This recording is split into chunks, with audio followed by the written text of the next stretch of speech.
Y he venido de las personas que están presentes, algunos sí han estado unas veces, muchas veces, otros no lo sé, porque no es fácil retener las caras de todos los que pasan por aquí. Entonces, bueno, pues diremos a aquellos que no lo sepan que estamos en la entidad, en este caso el Centro Asturiano de Madrid, que no Casa de Asturias, porque hay quien dice Casa de Asturias y si se sube un taxi y dice lléveme a la Casa de Asturias, seguro que no lo trae aquí, porque en Madrid hay dos locales de hostelería que se llaman Casa de Asturias. Entonces esto es Centro Asturiano, se lo digo para también futuras ocasiones.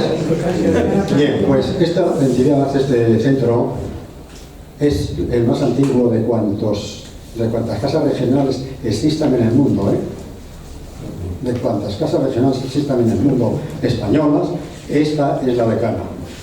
Esta se fundó, va a ser el próximo 2 de octubre, cumplirá 143 años. Yo siempre digo que es más vieja que yo, que ya es decir. Entonces, se fundó el 2 de octubre de 1881.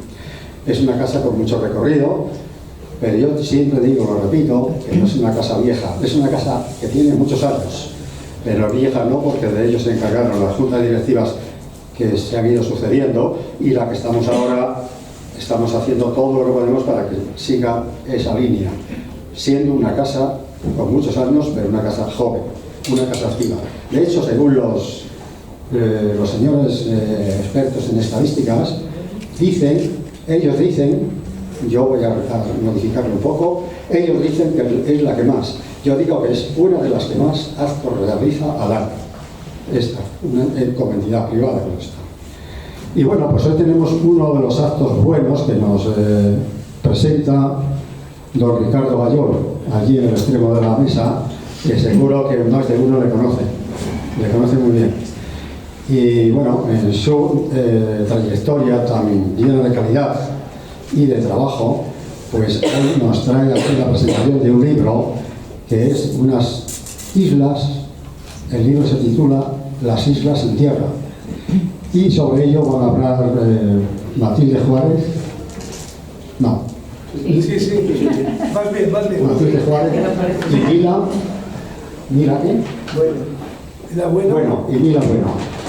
Naturalmente, el protagonista de hoy pues está en el centro de la mesa, que es don Ernesto Uría. Pues tiene un apellido muy asturiano, aunque sea vasco, porque él es vasco, pero el apellido es muy asturiano. Y además que ahora, por lo que me acaba de decir, pues se encuentra muy a gusto en Asturias, cosa que nos honra, y Ernesto, quisiéramos darle la acogida que se merece. ¿De acuerdo? Yo he venido aquí más veces, De acuerdo. Bueno, pues ahora cedo la palabra a quien me diga Ricardo. No, empiezo yo mismo y luego voy repartiendo juego. Pues un instante. Como Tony Kroos. Tony Kroos,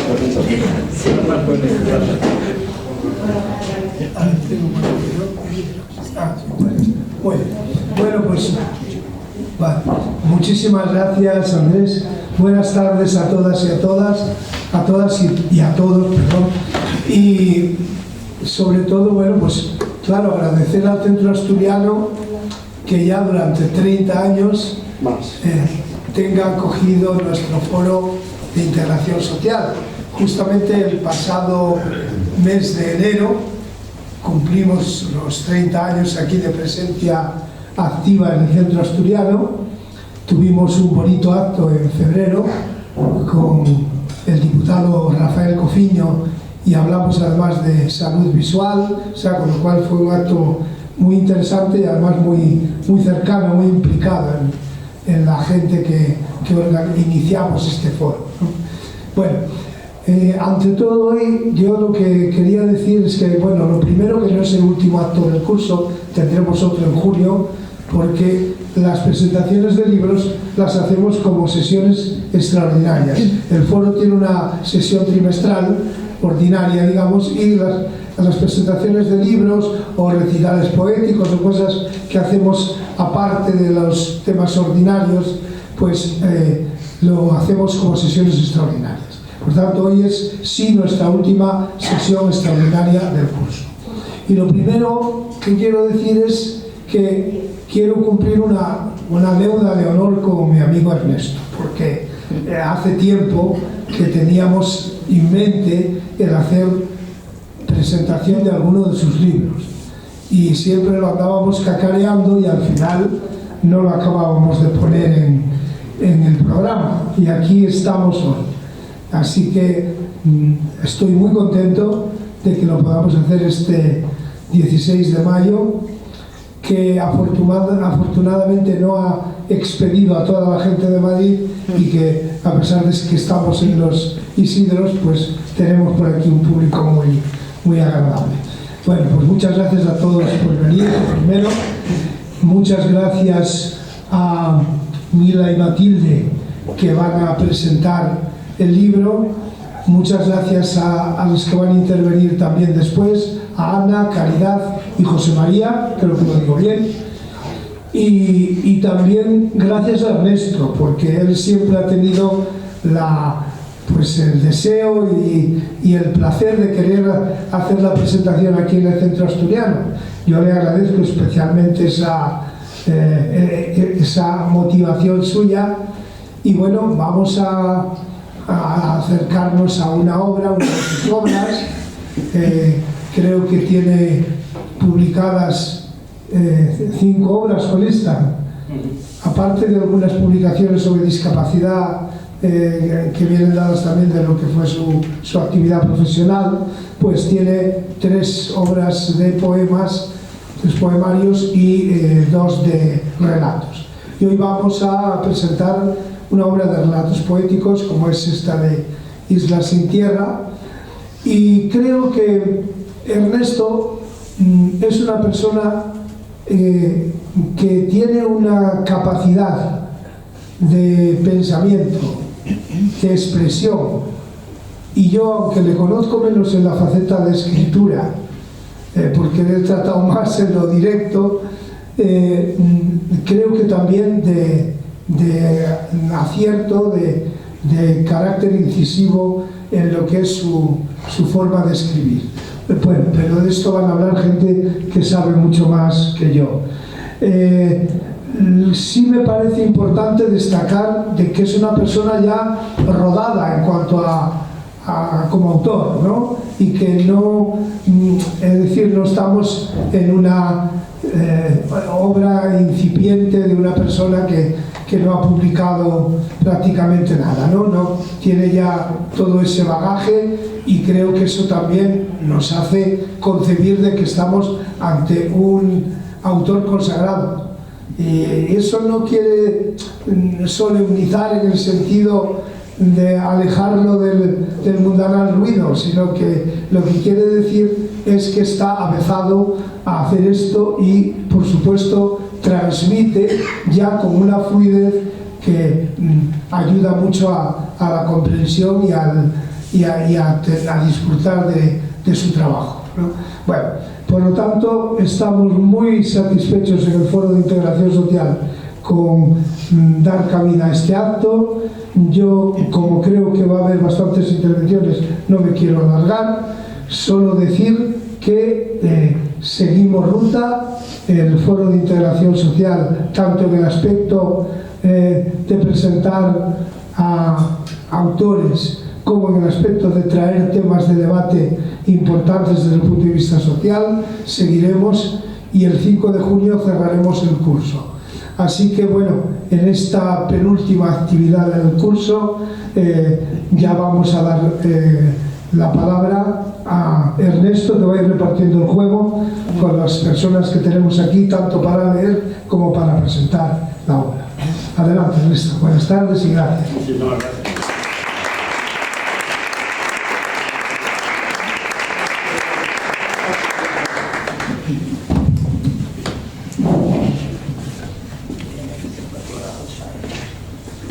Muy buenas tardes a todas y todos y bienvenidos. Es primero. Un poquito más. Sí. Más cerca. Buenas tardes y bienvenidos todos a este centro asturiano, a que doy las gracias por la acogida, tanto a Andrés Meléndez como al amigo Reinaldo Gayol, que son las que nos une esa relación en la que durante años hemos hablado, tenemos que hacer algo, y finalmente ha llegado.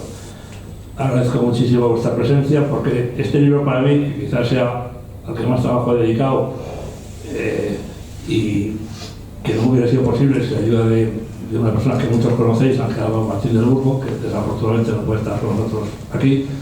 Pues tuvo un nacimiento pues un poco complicado, por razones que fueran, y al final solo se vendió durante un par de horas en la Feria del Libro de Madrid y otras 2 horas en la Casa de la Corte Inglés de la Feria del Libro de Valladolid.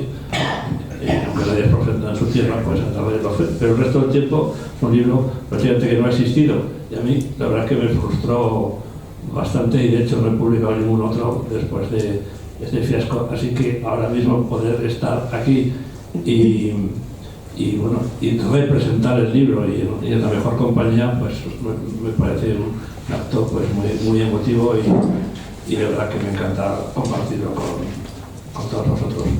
Para ello, pues me he rodeado de gente muy capaz y muy buena, y muy buenos amigos sobre todo.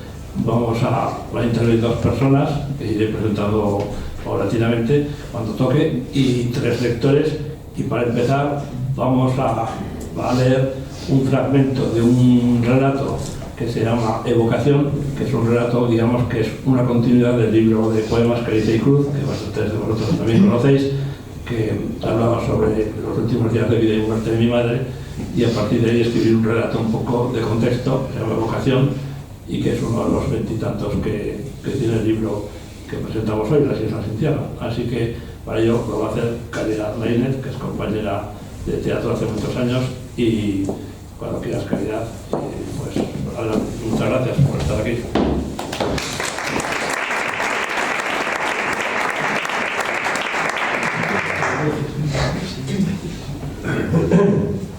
Evocación. Vuelvo a ti, madre, con mayúscula, sin diminutivos ni nombre propio esta vez. Hoy, solo por hoy quizás, qué día no te recuerdo y rememoro. No me aflijo de tu ausencia, que también, aunque me desmorona la imposibilidad de reparar, imposibilidad inscrita en mí, que tampoco lo hago con los seres vivos que quiero más o menos, y más o menos me quieren. Con mayor imposibilidad asimismo sensorial en este caso, para leer y releer tus diarios manuscritos, donde expresas tus sentimientos y decepciones de los últimos años. Tantas, tan profundas, que socavaron tu generosa visión de la vida, del mundo, de los demás, de nosotros. No puedo leerlos y me pesa como un notable y a la vez pequeño castigo que me impide recorrer proceloso y atento tus cuadernos y, por lo tanto, claro, hundirme sin remisión en los remolinos de tristeza y desencanto que proliferan, pesar y alivio simultáneos. No puedo entresacar sin el debido apoyo párrafos bellos y demoledores, con la excepción de aquel bendito azar del poema que descubrimos el día antes de cerrar la edición de Caricia y Cruz, cuando buscaba en los diarios, con la inestimable ayuda de J, algunas líneas bellas y representativas para incorporarlas al libro. Los últimos años de su vida, mi madre los pasó sosegada y triste.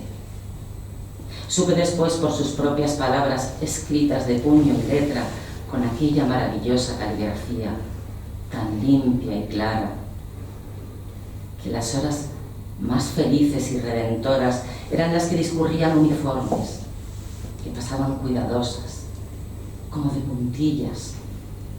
Ella, arrillanada en alguno de los butacones del mirador, contemplando el deambular de las gentes, los pequeños guiños del hermoso paisaje, los cambios de luz y los caprichos del cielo. Alternaba esa mirada lejana y todavía curiosa con lecturas diversas que le entretenían y disfrutaba. Amaba leer. E incluso el amor que nos profesaba tenía algo de literario, tenaz, encajado, insobornable como el argumento de una buena novela. Su mente ágil e ingeniosa hilvanaba unas cuentas sencillas que siempre sumaban poco, pero siempre eran exactas. Añadía siempre algo más. Algún aderezo tierno, un fleco irónico, un bordado melancólico con ribetes de decepción. Se quejaba de que ya todo era silencio, que mi padre y ella apenas intercambiaban unas palabras cada día cuando venía el caso. En torno a quehaceres del momento, apenas nada más. Tan ajenos habían llegado a ser los universos de una y otro, tan diferentes los senderos transitados o anhelados, las prioridades. En los cuadernos manuscritos que llegaron a mis manos de manera milagrosa 7 años después de su muerte, tras el inesperado fallecimiento de mi padre, encadenaba la queja sorda del silencio instalado, casi como un huésped más de su confortable vivienda. Y en una cabriola propia de la niña que fue, bendecía esa ausencia de voces que por lo general, si él se hallaba en la vivienda, se infiltraban por los altavoces, los grandes de la música, los más chicos, a poco de las teles o radios que esperaban atentas en cada estancia los mañosos dedos de su amo y señor. La alternativa era peor, confesaba. Esas voces destempladas y los gritos en alguna ocasión de aquel hombre, su marido durante más de medio siglo, cuando ciertas cosas no casaban con su criterio previo. Llamaba bienestar a esas horas de quietud elegida, envuelta en los pliegues de la manta de cachemira que le regalé, y más adentro, en el sinfín de recovecos, alacenas y cajones que se arremolinaban en su inmensa y somnolienta y plácida memoria grácil y gris al cabo de tantos años. Bueno, tantos no. Lo que no tuvo nunca apenas, y le dolía la carencia, eran resquicios vacíos o escondites donde pudiera alimentar o bullir la fantasía.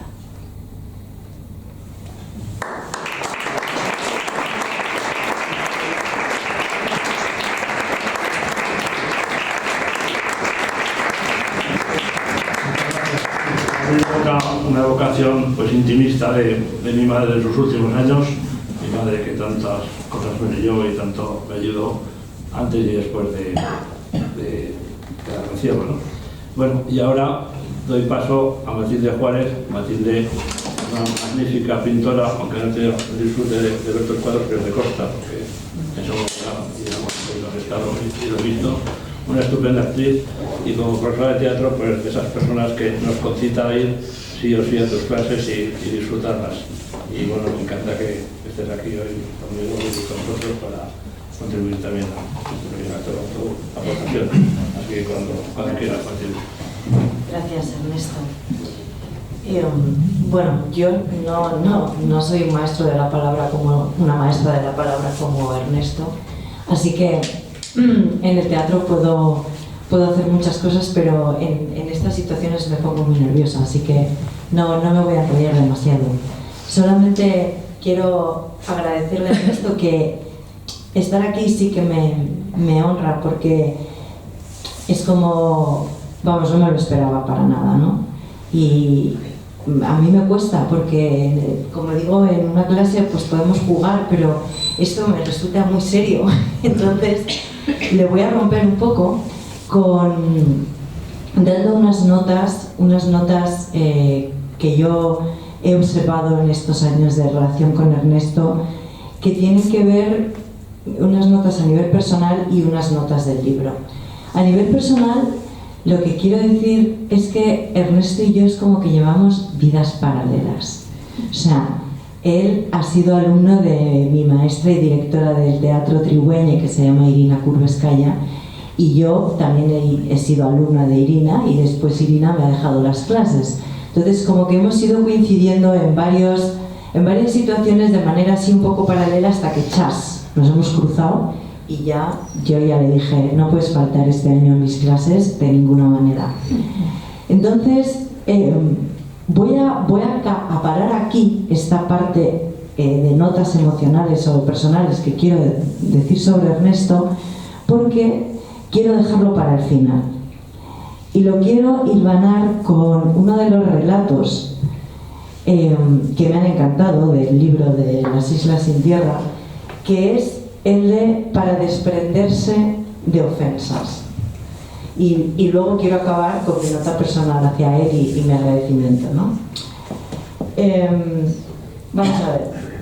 Me gustaría leer un par de párrafos, bueno, alguno más, porque este relato, dada la sociedad en la que creo que estamos viviendo hoy día, que es completamente psicópata, pues me ha parecido de verdad un hallazgo, porque pienso, Dios mío, ¿cuántas veces vivimos en el mal pensamiento hacia los demás, en la mala mirada, en la falta de paciencia? O sea, yo no lo estoy diciendo de los demás, lo estoy diciendo de mí misma.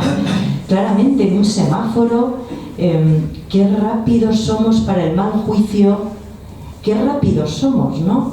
Entonces, me ha sorprendido mucho que alguien, con esta ironía y este juego de palabra, rescate que las ofensas nos están hiriendo verdaderamente como virus, que por cierto, Ernesto, lo hemos trabajado en clase con las máscaras de Goya. O sea, hemos trabajado que efectivamente esos malos pensamientos, esos tóxicos, al final nos acaban creando como una deformidad mental, ¿no? Que parece que no se ve, pero que sí se ve porque se queda pegada en la piel y en todos lados. Entonces, quiero honrar este relato y recordaros el principio y el final. Ya sé que seguramente casi todos lo habéis leído, pero bueno, quiero dedicar un tiempo a esto. Dice, pensemos un poco, las ofensas son copos casi continuos que nos calan, empapan y resfrían. Gérmenes nocivos, menudos, agresivos, fundados, o sin mayores motivos, al menos aparentes, que vician nuestras vidas. Aturden cuerpo y alma, deshacen nuestra calma y exponen a pesares, enfados, amarguras sin cuento y sin final, que colman la despensa de mal café y peor leche, de dolor rotundo, de rabia inmensa, de tristeza intensa y profunda. Grave es el mal que infligen y dispensan, algunos sin esfuerzo. Tal es su maña y costumbre, con saña, de nuevo y de nuevo más. 2 tazas si no te gusta, 3 si la segunda no te asusta, 4 y a cual más injusta, por el puro placer, sin conciencia del daño, que tal hizo un año querido que te den. Me parece una genialidad maravillosa. Y por no hacerme muy extensa, que pienso, digo, no voy a hablar y al final, aquí media hora, voy a irme al final de este relato, que también me encanta, que dice, ingredientes para quitarnos las ofensas, ¿no? Dice, grandes dosis de amnesia, mirada tierna dentro y en torno, oído selectivo y no muy exigente, cariño por la gente, un generoso adorno de amable indiferencia, paciencia franciscana, propósito tenaz de enmienda, conciencia de haber dañado por el puro placer. Yo me reconozco. Empezarse a querer para querer al otro. Pensar que nunca es tarde, aunque tal vez parezca, trocar el pensamiento y rogar con confianza. Considerar que la libertad es buena para todos. Hacerse responsable de las propias miserias sin fustigar al débil. Cambiar las escalas de valores y la actitud. Dosis altas de asertividad, compasión sin excepciones, moderación, nada en exceso, ni siquiera esta pócima. Preparación. Hay muchas maneras de preparar la reparación y limpieza del cúmulo de ofensas recibidas o infligidas a otra persona o entorno. Me salto un párrafo, sigo. Se propone una opción simple para principiantes. Solo hace falta saber escribir, como veis, al alcance de todos los que estamos, entiendo. Cójase una resma de folios, en cada uno, sin prisa, con esmero. Escríbase el nombre de la persona que le ofendió, o que considere que tal vez, sin querer, desde luego, haya usted ofendido. Mientras lo escribe, con buena caligrafía y tamaño, recuerde, si es capaz, los motivos y gravedad de la ofensa. Si lo consigue, una vez terminada la redacción, haga con el folio un avión, barquita, pajarito, servilleta o si acaso una etiqueta, por ejemplo, para el resto de su vida. Un voto que no se olvida y los demás reconozcan, y siga con el siguiente. Si no es capaz de recordar detalles de la ofensa ni sentir dolor al respecto, rompa el folio sin más en 1000 pedazos. Cabe también, antes de transformar el folio en avioneta, barco que a lo peor a la postre será papel mojado en el arroyo fresco de nuestro barrio, pajarita muda y extasiada, divagar unas líneas sobre el conflicto de marras, poniéndose en el lugar del otro, por una vez. Desde ahí, sentir lo que le pasa a esa persona que se encarniza o que no tragamos, o nos divierte y complace escarnecer. Hace falta saber escribir y tener madurez, ganas y propósito, solo, aunque tal vez haya casos límite en que no baste una ingesta moderada y se requieran complementos vitamínicos, fármacos al uso o en general apoyo de la ciencia.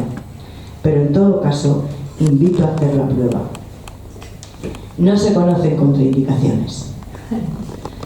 Bueno, pues a mí esto me parece maravilloso. Y ahora quiero cerrar mi presentación porque Ernesto, que como se ha presentado ya, tiene un sentido crítico extraordinario, analista y, vamos, sensible en la palabra, a más no poder, que estamos trabajando este año sí, de verdad, juntos, mano a mano, ya también el año pasado, pero un poco menos, pues no está de acuerdo conmigo muchísimas veces.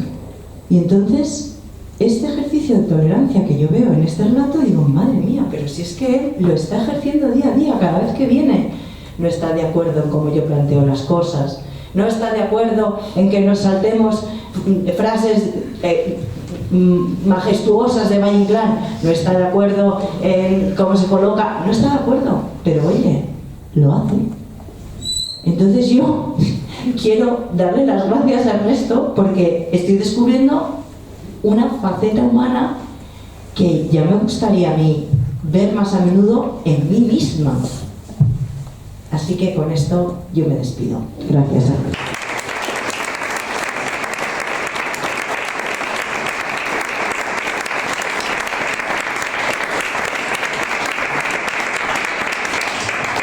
Muchas gracias, Mati. La verdad es que es curioso porque tanto Cari como José María también lo llevan ese texto y yo les dije, hombre, no es muy literario, ¿no? Está en el libro, pero, y les aconsejé así,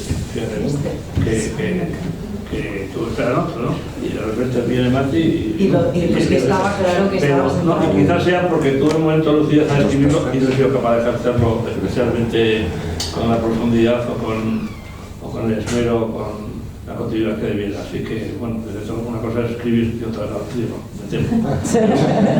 Seguimos. Y algunos saben de qué hablo. Ahora va a leer un fragmento José María Ortiz, que es otro compañero y actor también de la Sala Tribuña, que antes no he mencionado, de la compañía Tribuña de Gina Correscaya, José María Ortiz, un gran amigo también. Me alegra que por primera vez en la presentación lo va a leer también. Y va a leer un fragmento de Isla Negra, que fue un relato que hice, bueno, tras una visita de esas pequeños o grandes regalos que te da la vida profesional.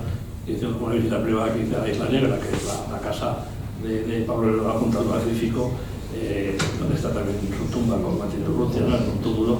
Y la verdad es que bueno, hice sobre una muerte de Pablo Neruda aquejado de cáncer de próstata, pero también a lo mejor asesinado por los que entonces habían hecho el golpe de Estado de Pinochet en septiembre del 73. Luego esa hipótesis ha tomado un cuerpo parece ser que es cierta, pero vamos, yo lo hice, pero claro, evidentemente él murió en un hospital de Santiago de Chile y yo la acción la sitúo en Isla Negra, ¿no? En su residencia, en su casa. Y sin citarle, vamos, se sabe quién es, yo creo que tampoco he dejado que sea director, y ese es el único premio que me ha sido dado en la vida y que probablemente se me dé, que me lo dio en la Tierra Cultural el 1 de mayo, vinculado a la Comisión sobre Obreras, ¿no? Y así que lo agradezco. Y tuvo un eco en la revista Madrid Sindical, que tiene una tirada de centenares de miles de veces, y nunca había visto tal historia, que sea efímero, ¿no? Así que José María, cuando quieras, gracias por el Ortiz.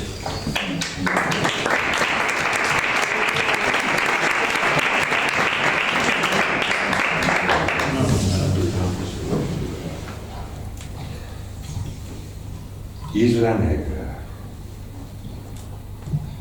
Llevaba días así, casi un par de semanas. Los dolores se habían extendido a nuevos recodos y agudizado notablemente.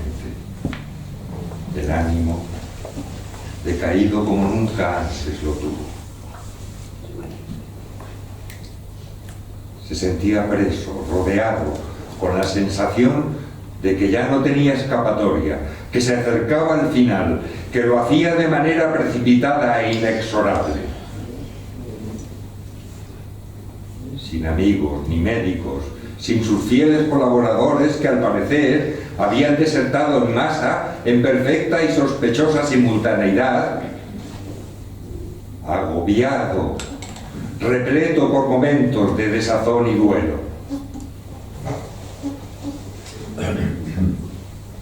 Manos frías y anónimas, sin rostro ni voz, aplacaban sus dolores mediante inyecciones que ya no le prodigaban como solían, sin el celo y la abnegación que le procuraban los precedentes, sin comentarios afectuosos que tanto le agradaban, que reclamaba mimoso, como cuando niño, que su aya le llamaba por el diminutivo y le acariciaba los rizos con pasmosa serenidad y entrega, como aquella musa temprana que le extrajo todo el talento de varias vidas en versos ingrávidos y deslumbrantes, y sin remontarse tan lejos, como antes de aquellos sucesos tremendos de los que apenas sabía, que barruntaba ásperos, cargados de sombras y crujidos, como sus desvaríos y sueños recientes.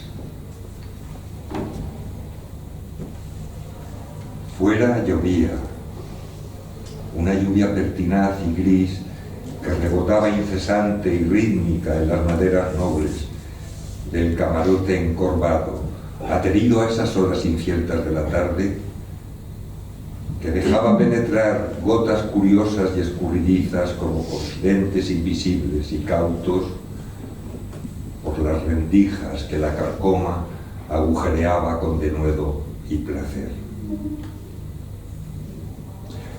Las nubes plomizas y esforzadas arrastraban hasta su cama un aire viciado de azufre y miedo, de injurias e insultos nerviosos, de llanto e inmisericordia que se filtraba por las escotillas. Se preguntó, sin arriesgar respuesta, quién le remataría, quién le obsequiaría el definitivo tiro de gracia, si los traidores sanguinarios de fuera o las células crueles y voraces que ya poblaban su cuerpo, que se refocilaban con regocijo por todos los rincones y se asomaban con descaro al alma. Desde su dormitorio, inminente mortaja, puente de mando de aquella nave clavada en la cruz de septiembre del sur, rauda en el surco de versos y proclamas, amores y destinos, catalejo en mano, avistó el horizonte inconmensurable y mudo, buscando un rayo de sol, rojo, verde, poco importaba el color, una señal que le devolviera un hálito de futuro, pero no lo consiguió. Vislumbró la efigie del poeta al que birló el apellido, la sentina de escombros tan gigantesca que engulló a su país con dentelladas de escualo y vientre de ballena blanca. Pasó alborozado unos dedos tenues por la pluma más querida y manoseada. Regresó al dolor íntimo, punzante, que le envolvió en una funda de goma prieta y húmeda. Se sumergió aterrado en un pozo de tinta negra, un mar espeso con todas las letras de su vida revueltas y arremolinadas, tan denso que no flotaba y donde no alcanzaba a nadar.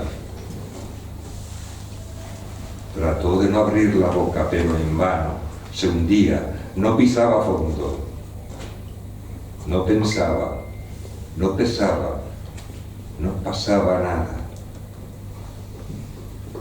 Aspiró profundo, premiso, ese tiempo inmenso, eterno, todo el tiempo, el instante inmediato, el último de su vida.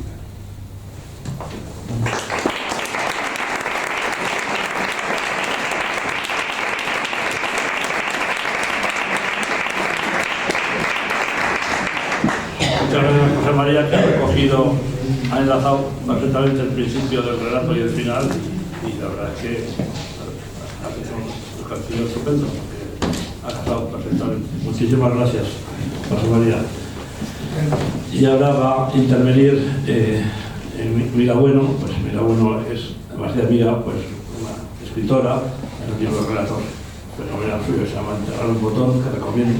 Se vendió mucho ya en su momento, por aquello no puedo decir en mis libros, y también es, yo le ponía en la tarjeta activista cultural, ¿no? O literaria, ¿no? Y sobre todo en la organización Trotea, aunque bueno, sé y estoy seguro que está en muchos otros enclaves, pero voy a mencionar a la Asociación Trotea porque ahí tuvo la apoyo desde años y muy notable y muy especial. Así que cuando quieras, mira, tienes la palabra. Y muchas gracias por estar aquí. Gracias. Bueno, pues estoy encantada de estar aquí con todos. Perdón, voy a coger el micrófono porque si no, me lo ahí también. Bueno, a ver.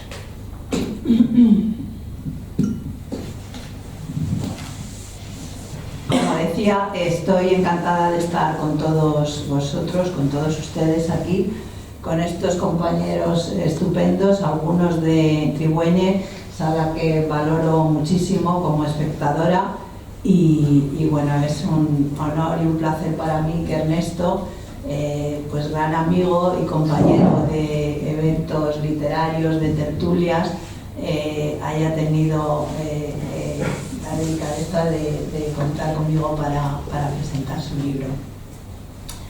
Y querría hacerlo porque ya sabéis todos los que os gusta leer que la perspectiva, el punto de vista es algo muy interesante que tiene que ver mucho con la literatura. Bueno, tiene que ver con la literatura y tiene que ver con la geografía, con la topografía, y lo digo porque este libro que tenemos aquí entre las manos habla de islas, ¿no? Tiene un nombre geográfico, Islas sin Tierra.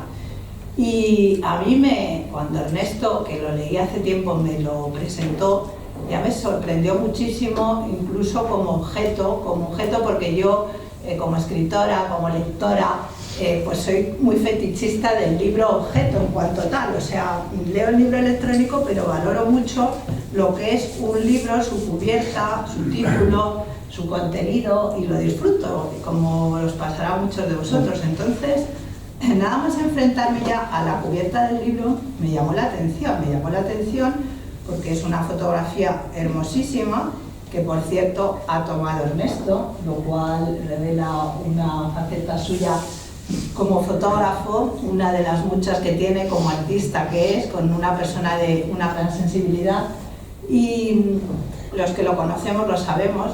Entonces me llamó la atención pues porque es una fotografía muy hermosa en la cual hay un grupo escultórico de hombres en madera, una textura inerte, ¿no? Frente a una postura reclinada, frente a una mujer, como podéis ver, que es carnal, viva, que está de espaldas, que tiene un vestido precioso y que está en una postura como expectante, ¿no? En espera de un acontecimiento que la puede sorprender y que los lectores pues decimos, es como algo privilegiado que abre el libro con una expectativa, ¿no? Esta postura.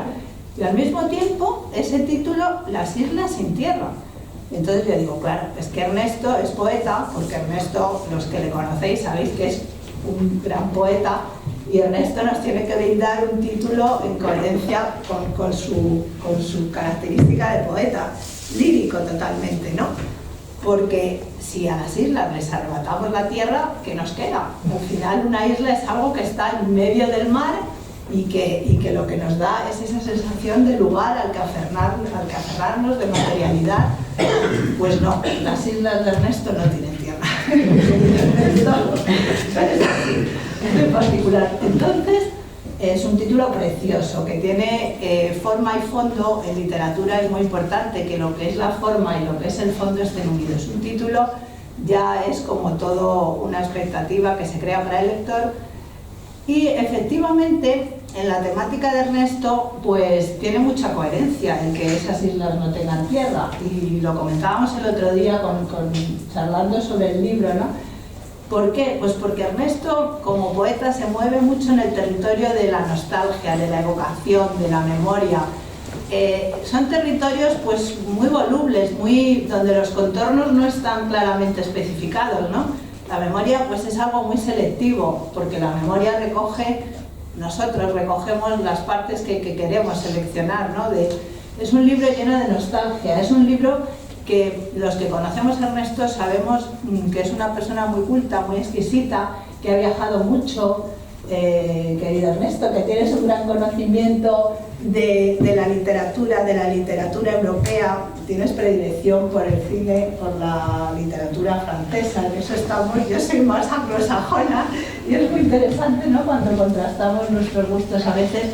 Ernesto hace aquí alusiones en este libro al lector y muchos guiños, ¿no? El que quiera recogerlos lo recoge, al que le pasen inadvertidos pues no pasa nada, porque le va a gustar de todas formas, pero es muy valorable esa cultura de Ernesto, el haber viajado mucho creo que también hace que cada uno de los relatos tengan como mucha riqueza, y al mismo tiempo creo que es un libro que yo le digo que está en las antípodas de un Raymond Carver, ¿no? Porque es verdad que hoy en día los que hemos asistido a muchos o escribimos relato, hay una cierta tendencia a un realismo como depurado a veces, que es el típico pues como de escuela, ¿no? Entonces Raymond Carver, bueno, como un escritor, y lo digo justo en las antípodas, utilizando también un símil geográfico, ¿no? En el cual quiero decir que se aparta absolutamente de lo que Ernesto nos está ofreciendo en este tipo de relatos, que es una prosa poética maravillosa, y que por otra parte justamente ese apartarse quizá de autores como conocidos y ser el mismo, yo creo que tiene un valor añadido, ¿no? Porque en realidad en lo artístico y en lo literario yo creo que lo más importante es que la persona que escriba tenga su propia personalidad y se revele como alguien diferente, ¿no? Que rompa con esos escritores del bisturí que muchas veces a base de depurar y podar efectivamente logran grandes obras, pero también es arriesgado y en este caso lo ha conseguido absolutamente, pues abusar y no abusar, sino ser totalmente fecundo en la palabra, y así yo diría que no solamente hay islas sin tierra, sino lo que yo llamaría archipiélagos de sentido, que es lo que realmente crea Ernesto con su prosa poética. Y esto no me lo he inventado yo, esto lo decía Carlos Monsiváis, un crítico literario mexicano muy conocido, cuando citaba a Lezama Lima, que es un escritor también con una prosa muy exuberante, sería de un barroco iberoamericano, pero también tendría coincidencias a lo mejor en Ernesto, este tipo de escritores, igual que Alejo Carpentier, Octavio Paz, en que han sido gente muy cosmopolita, como es Ernesto, gente con una gran cultura y gente que usa la palabra pues para mostrar al lector cantidad de hallazgos que en relación con sus relatos no es tan importante la acción en sí, pienso yo, sino es encontrarse el lector con un montón de recursos estilísticos y con un montón de frases muy brillantes que cuando tú la consideras dos veces dices realmente no solamente suena hermoso, sino que me abre una nueva perspectiva, ¿no? Porque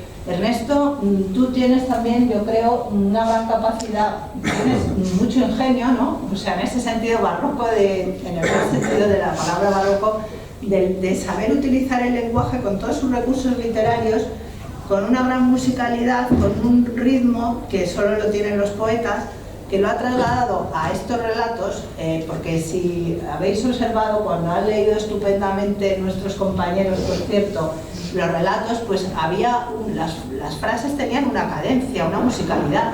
Las frases de Ernesto son largas, no son frases, están unidas por muchas preposiciones, lo que se llama asíndeton, son frases subordinadas, pero encontramos mucha belleza en cada una de esas frases hay hallazgos. Hay a veces contradicciones, que es muy característico del estilo tuyo, Ernesto, que a veces nos puedes decir, por ejemplo, de una relación, ¿no? Vamos a poner aquí el ejemplo que tenemos cuando Ernesto habla de una relación en uno de sus relatos, que me encanta, por cierto, habla de esta relación y dice que, me voy a poner las gafas porque si no, no vamos a poder, a ver, dice... Nuestra relación, pequeña e inmensa, ilimitada y breve, intensa y despiadada. A ver, esto nos enfrenta en un momento a una contradicción como lectores, pequeña, inmensa, ilimitada y breve, intensa y despiadada. Estos pares unidos por una conjunción que muchas veces son pares de opuestos y que se relacionan y ocurren en Ernesto constantemente, ¿no? A lo largo de su sintaxis.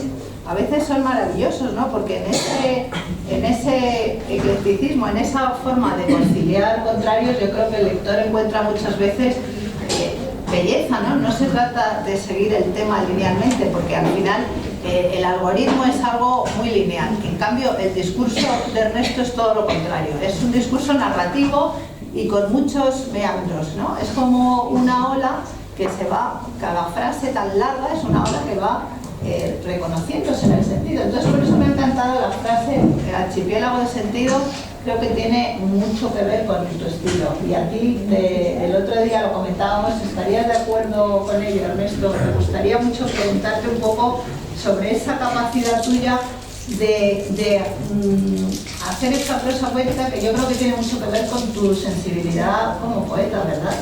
¿Qué te parece? Bueno, muchas gracias por lo que estás diciendo. Hombre, si estamos hablando de islas o de archipiélago, pues no suena mal, digamos, ¿no? De islas. Lo del sentido ya sería más discutible, ¿no? El sentido sin sentido, pero si son... Sí, pues sí, te lo acepto, claro. Por supuesto que tiene sentido, porque tú, imagino que como escritor para ti es importante el darle un sentido o la búsqueda de una verdad, no solo una búsqueda de apariencia, sino que de alguna manera es una búsqueda de verdad, que sé que tú no eres de verdades cerradas porque eres una persona abierta a lo que aparece, ¿no? A lo largo de tu escritura, pero ¿qué interpretas en este sentido de búsqueda de sentido? ¿Estarías de acuerdo en que el escritor de alguna manera hay una redención en la escritura? Es lo que a mí me parece como muy claro en tus relatos, ¿no? O un intento, quizás. Es que, claro, son relatos de distintos momentos, que unos, digamos, son más recientes, otros no son muy lejanos, pero, digamos, hablan de épocas pretéritas, etc. Entonces, hay alguna carga no de contradicción, sino de justaposición. O sea, no todos van en el mismo sentido, es decir, todos tienen un sentido, pero son sentidos, digamos, a veces particulares y que discrepan un poco unos. Claro, ¿no? O sea, sí, porque son muy... Es que además yo creo que lo bueno que tiene Ernesto es que tiene mucho sentido del humor, puede pasar, como hemos visto aquí a veces en el relato, por ejemplo, que has leído tú del barquito y de las ofensas, hay mucho sentido del humor, ironía, en el relato tan intimista respecto a la madre hay una tensión dramática, en otros relatos son anécdotas de cine, de teatro, porque hay que decir que Ernesto es una persona que le encanta el teatro. De hecho, el teatro tiene mucho protagonismo también en tus relatos, como hay varios que transcurren en una función teatral, que es magnífico. Yo quería hacer una mención con Ernesto. Tenemos que mencionarlo. Porque no quería extenderme, pero el relato del jardín del libro me ha encantado porque, claro, yo como actriz y además representando el Jardín de los Cerezos en el Teatro Trigüeñe, pienso, madre mía, ¿cómo siente un espectador? O sea, él está relatando una historia de una pasión, un tema pasional ahí, y el que está actuando está en otra historia. Entonces, ¿qué yo pensaba cuando leí el relato? ¿Cuánto nos afectará a los actores las historias que le están pasando al espectador y que tú crees que no te están afectando, pero claro, que están ocurriendo? Porque igual que hay un subtexto teatral y hay una energía teatral que afecta al espectador, hay una energía en el público que afecta al actor. Claro. Es un tema completamente de circuito en el que todo se está alimentando. Entonces, cuando leí el relato de Ernesto, dije, Dios mío, o sea, qué maravilla poder ponerme en ese lugar y ver que uno se va del ritmo de la obra porque está pendiente de si la silla se ha descabalado o no se ha descabalado, si le ha roto la piel, si no, dices, por favor. O sea, es que me parece fascinante. A mí me encanta, es uno de mis favoritos. Es un relato en el que hay un espectador, efectivamente está sucediendo una historia y en paralelo a esa historia, justaponiéndose de una forma que artísticamente es muy difícil justaponer. A mí me recuerda a veces a Cortázar, que yo soy muy amante de Cortázar, y un relato que se llama La noche boca arriba, en la que unas distintas realidades se van superponiendo. Bueno, en este momento las realidades que se superponen en el relato de Ernesto es un espectador en el teatro con una historia que ocurre en el Jardín de los Cerezos de Chekhov, pero perfectamente hilvanado, y la verdad es que es un relato fantástico y bueno, espero que lo disfrutéis mucho, porque yo desde luego lo he disfrutado muchísimo, y tú como persona que eres experta en esto lo habrás disfrutado. Bueno, sí, y bueno, entonces yo creo que es que, claro, es una variedad de temas. El cine, el teatro, la música, la cultura, a veces hace referencias filosóficas a autores diversos, muchos guiños, ¿no? Entonces yo creo que es muy interesante como autor Ernesto, y como persona, por supuesto. También hay ficción y biografía, o sea, porque los que conocemos a Ernesto sabemos que hay una parte biográfica, pero también hay otra parte muy importante, que es lo bonito de ficción, ¿no? Que ha sabido perfectamente integrar, ¿no? Y en ese sentido para mí ha sido una delicia. Para la gente que no te conozca, pues creo que también lo va a ser, porque es muy rico, ¿no? Cada relato es muy diferente, y sobre todo, eso sí, hay una gran subjetividad. O sea, Ernesto es un autor que tiene un yo lírico, y desde ese yo lírico muy personal expresa, incluso cuando el personaje puede ser una señora, porque tenemos una historia de una musa de la transición, que no digo quién es, pero que los que tenemos unos añitos pues reconoceremos, ¿no? Pero al final, de alguna manera, yo siempre noto esa voz de Ernesto tan personal, ¿no? O sea, siempre imprime como su estilo y su punto de vista muy, muy especial. Y creo que esto, bueno, sobre todo los que lo leáis lo vais a ver. Y luego también yo creo que tú tienes cierta tendencia a como buen poeta, no cantar a lo que se pierde, ¿no? Como decía Machado, se canta a lo que se pierde. Y a la memoria, ¿no? La memoria ingrata, ¿no? Que esto me recuerda a un capítulo del Quijote donde se dice: oh memoria enemiga de mi descanso, ¿no? Pues hay algunos relatos en los que Ernesto, en un insomnio, hace alusiones a la memoria, y también a un mundo que podía haber sido o no fue, que es una nostalgia, que es algo evocado muy bello, en el cual yo creo que todos nos sentimos reflejados, porque no es un mundo absurdo o demasiado fantástico, sino al final siempre aterriza en algo muy humano que tiene que ver con nosotros, ¿no?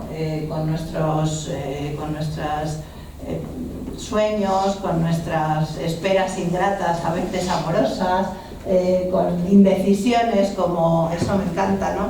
una carta no franqueada, ¿no? Que al final esa decisión pues pasa factura a ese personaje porque esa carta no se franquea y eso crea, no desvelo el final, ¿no? Pero una situación trágica de alguna manera y conmovedora.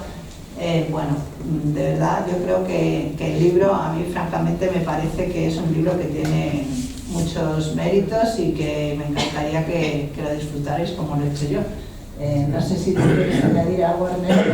No, muchas gracias, yo creo que lo he hecho muy bien. No me quiero extender, aquí tengo como 7 folios respecto, pero creo que lo más importante os lo he transmitido. Muchas gracias, yo creo que con gran generosidad. Gracias, Mila.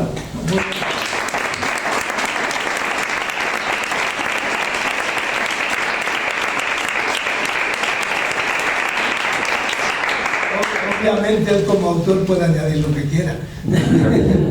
Ahora vamos a cerrar este acto con la lectura de otro relato del libro, El abedul. En este caso va a leer Ana Jiménez Paspati, que es una poeta maravillosa. Todos los libros citan, ahora mismo me queda en blanco, Ana, no te puedo decir los títulos, quería recordarlos.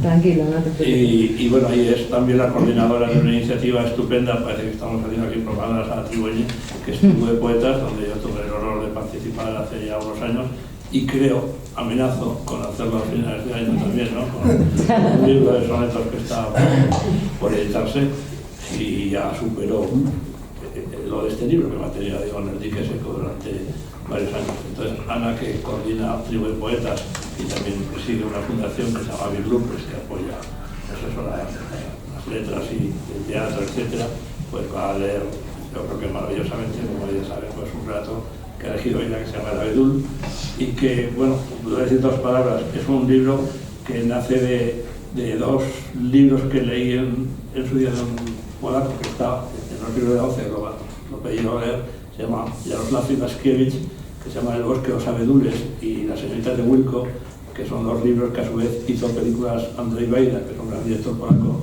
y que hablan de una aristocracia rural en un tiempo indefinido, antes o después de la Primera Guerra Mundial, y bueno, pues un mundo por una parte bello, por otra parte decadente, por otra parte con cierta absurdidad, y bueno, pues un mundo en el ocaso, ¿no? Y desde ahí pues hice un ejercicio de estilo, y bueno, pues confío más que os guste. O sea que Ana tiene esa palabra.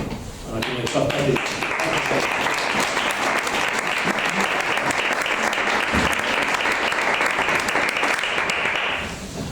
Bueno, y antes de empezar por el título, os comentaré que he elegido este... Está en el micro, sí. ¿Está? Sí. ¿Se me oye bien? Sí. Os comentaré que elegí este relato, aunque había algunos buenísimos, por 2 razones. La primera porque planteaba un conflicto muy importante que nos concierne a todos a día de hoy, que no lo voy a desvelar, y luego lo leeré. Y la segunda porque todo el relato está narrado desde el punto de vista de un árbol, y esto me llamó muchísimo la atención, como Ernesto era capaz de meterse dentro de un árbol, ser un abedul y expresar como testigo todo lo que sucedía a su alrededor. Así que nada, sin más preámbulos, voy a leer El abedul. Soy un abedul, un característico abedul polaco, aunque en virtud de no sé qué tratado internacional, en los últimos tiempos el bosque al que pertenezco ha sido anexiado a la Santa Rusia. No me quejo. Una bandera ondeando en un mástil de quita y pon a merced del viento de la zona, no el de la historia, no altera mis raíces ni mi condición. Soy uno de tantos abedules altivos y enhiestos sin ningún rasgo distintivo que poblamos la región de Galicia. Me plantó el primer conde Jarecki hace siglos, y aquí sigo, en la propiedad, enraizado, acostumbrado, viendo pasar días y noches, hombres y vidas, azares y accidentes, hazañas y desastres. esta mañana, calado por gruesos copos de nieve desmadejados y tristes, blancos y sucios, como mis hojas, Yaroslav ha pasado por delante, el rostro grave, la espalda algo encorvada, embutido en un magnífico abrigo de piel, visera inglesa, imagino, flanqueado por su perro de caza favorito, que disfrutaba improvisando saltos y cabriolas para tratar de atrapar las esponjas de algodón en torno. Al llegar a mi altura, ha apoyado sobre mí una mano recia, envuelta en un mullido guante delicado que se ha retirado enseguida para palpar mi tronco con sus dedos fuertes y nerviosos, apretando mi corteza para comprobar mi solidez. Sus tientos me han despertado viejas sensaciones que mis pliegues centenarios guardaban con celo y cuidado. Ha sopesado mi vigor y envergadura. Me ha gustado sentir el aplomo de sus manos. Ha mirado arriba, la copa, el cielo gris y lloroso, prematuro anciano y baqueteado. Sus dedos toqueteaban mi cuerpo sin darse demasiada cuenta, como abrumado, inquieto. Stanislav hace semanas que no le acompaña. Estaba muy desmejorado los pasados meses. Vomitó sangre en mis alrededores un par de veces, sin llegar a mancharme. Me angustió la expresión de pena y terror que reflejaba su rostro huesudo y pálido, contraído en el escorzo de la tos imparable y rotunda. La última vez, Yaroslav le sostenía el brazo con suavidad y firmeza y le limpiaba los labios con esmero, usando elegantes pañuelos de seda ingleses. Stanislav se resistía a tanto celo para acabar aceptando su ayuda entre protestas débiles y una sonrisa melancólica y dulce. No regresó. Cuando les conocí, hace ya décadas, me llamaron la atención. Eran apenas adolescentes, primos o parientes, apuestos, mucho, ambos. Compartían alborozados y cómplices interminables paseos a pie o a caballo. Con frecuencia se detenían y desmontaban en el claro que existe a mi derecha, apenas un círculo de matojos y tierra. Se abrazaban entre risas francas y sensuales. Echaban al unísono un traguito de las petacas de plata, siempre solo una de las dos, la que tocara, que apuraban por turnos, pasando de una mano a otra y restregando los labios húmedos y ardientes en la tez del otro. Liaban tabaco y rapé, se lanzaban el humo y destellos de afecto a la cara. Se besaban con profusión y ternura, los mostachos entremezclados, rojizo uno, negruzco el otro, la saliva porfiando resuelta, los ojos vivos y avizores. Eran felices cuando estaban juntos. Cada uno era una prolongación del otro camarada de juegos y anhelos, sin apenas distinciones, y nada inquietaba por entonces esa armonía de siglos que contagiaba el lugar, que se alegraba con el regocijo y las bromas. Los caballos retozando ajenos, mordisqueando hierba y aguardando pacientes ser montados de nuevo. Cada verano, cada Navidad compartida, conllevaba nuevos encuentros festivos, la expansión natural y el contentamiento viril de sus deseos, la estrecha cercanía de sus cuerpos y corazones, inquietos, artistas suspendidos de su rango y deber. Pero crecieron, se hicieron más hombres que adultos y se marcharon. Partieron, primero el huésped, Stanislav, hacia enclaves cálidos o hacia montañas más altas, buscando el sol y la sequedad en torno. con la guerra que siguió. Yaroslav se fue también. No sabría decir si partió al frente o tras las huellas de su primo. Nunca he sabido entender de trasiegos, viajes o mudanzas. Llevo aferrado al mismo suelo todos los instantes de mi vida, capeando temporales y estragos. Nunca conoceré más allá de las lindes de mi bosque, con la bendita e inmensa salvedad del cielo arriba, ilimitado y voluble, o la tierra limítrofe, donde pastan animales o crecen cultivos que otros hombres siegan con la precisión de los pájaros. Con el oído, eso sí, lograba distinguir los tañidos de las campanas forjadas con cañones capturados a los suecos, el travieso discurrir del río juguetón y algo atolondrado, las pícaras canciones de muchachas engalanadas en carretas repletas de aromas y flores, camino de alguna fiesta o enlace. El viejo conde, su padre, no resistió la deserción de su vástago. Oí comentar al sacerdote un día al pasar junto a mí. Hablaba de tú a tú con el Creador, con aflicción resignada, antes de proseguir sus rezos y latinajos con las fórmulas previstas para cada ocasión y hora. La guerra no se cobró más víctimas del lugar, aunque alguno de mis vecinos sucumbió a proyectiles desviados o a los rigores del invierno, talados con torpeza por hachas inexpertas para afrontar sus efectos. Los troncos caían erectos, revestidos de dignidad y duelo, con un postrero gemido previo al estremecedor impacto contra el suelo. Tras aguantar centenares de golpes sin una queja, las heridas abiertas cada vez más hondas y sangrantes, llorando savia, sin desviar la mirada, en completo silencio.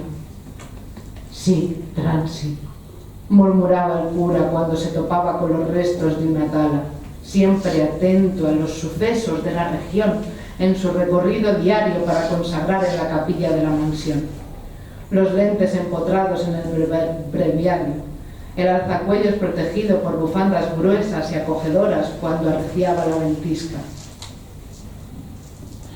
Creo que fue él quien construyó un sencillo altar no muy lejos de mí.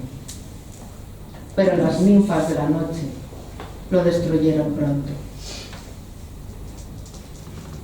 De aquellos mozos que escaparon de mi paisaje y comprensión, oía referencias vagas e inconcretas a las señoritas de la familia cuando pasaban cerca, relatando detalles de sus vidas azarosas y extrañas, que más callaban que decían. Aquel primoroso ramillete de niñas vestidas de blanco y gasas, telas recamadas y sutiles, las 6, lazos al viento. De Moisés les perseguía azorada la institutriz cuando correteaban en torno y se apoyaban contra mi torso y sentía su carne blancuzca temblar de arriba abajo, temblar de azogue y ensueños, la mirada ausente y el deseo a flor de piel o rampante adentro por los surcos de la sangre, cautivo bajo los encajes y la disciplina del gesto, los rosarios enroscados en manos finas que me acariciaban tenues y expresivas. Bronislava, la mayor, me abrazó un día, abrazo intenso y adiós premonitorio, pesaroso, previo a una boda que para nada le convencía pese al virigay y envidia de sus hermanas. 2 lagrimones me bañaron entre la corteza y el alma cuando me enteré de que no había superado el primer parto, al que tampoco sobrevivió el retoño. Yaroslav ha venido esta mañana, solo, a pie, pasos profundos y calmos, despacio y resuelto, sin preámbulos. Se ha quitado los guantes que ha guardado en el bolsillo izquierdo del gabán. Del derecho ha extraído un revólver. Sin pararse a pensar, se ha apoyado contra mí. El cañón enfrente de su barbilla. La explosión asombrosa me ha ensordecido y arrancado un trozo de pulmón donde se ha incrustado el proyectil, y envolviéndolo como pajes del cortejo fúnebre, trocitos de su cabeza hecha añicos, sus sesos y sangre que ha empapado mi corazón, horrorizado y piadoso.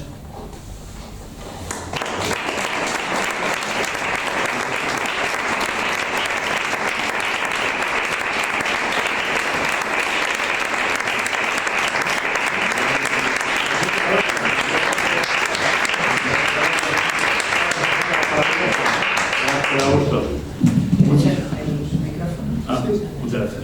No, yo, porque alguien no quiera intervenir, yo creo que hasta aquí hemos llegado. Dar de nuevo las gracias al Centro Asturiano, a Andrés, a Ricardo, a todos vosotros y por supuesto a Matilde, a Mila, a Ana, a Kairi y a José María por hacer este rato agradable, yo creo que para todos. Muchísimas gracias.